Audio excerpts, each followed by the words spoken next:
Good afternoon বন্ধুরা, তোমরা সবাই কেমন আছো? আশা করি ভালো আছো, আমিও ভালো আছি। আজকে তো মনডে, সোমবার।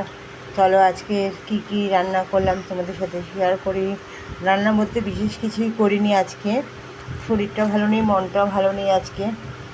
হ্যাঁ, দেখো আজকে কী কী রান্না করছি তোমাদের সাথে রোজই শেয়ার করি, তাই আজকেও শেয়ার করতে চলে এলাম। ভাত তো আজই শুধু ভাত করেছিলাম আর সেদ্ধ দিয়েছিলাম, হচ্ছে এই করলা আলু সেদ্ধ দিয়েছিলাম, যেটাকে আমি ভালো করে নুন লঙ্কা দিয়ে তেল দিয়ে ভালো করে মেখেছি। ওল সেদ্ধ দিয়েছিলাম, সেই ওল সেদ্ধ। আর হচ্ছে কালকে চিকেন করেছিলাম, সেই চিকেন ভালো করে গরম করে নিয়েছি আজকে বের করে। এই হচ্ছে আজকে আমার দুপুরের লাঞ্চ। আমাদের লাঞ্চ হয়ে গেছে কিনা অবশ্যই কমেন্টস করে জানিও। ভালো লাগলে একটা লাইক করে দিও, আর যারা নতুন চ্যানেলে সাবস্ক্রাইব করে দিও। দেখা হবে নতুন একটি ব্লগে। তোমরা তাড়াতাড়ি খেয়ে নাও।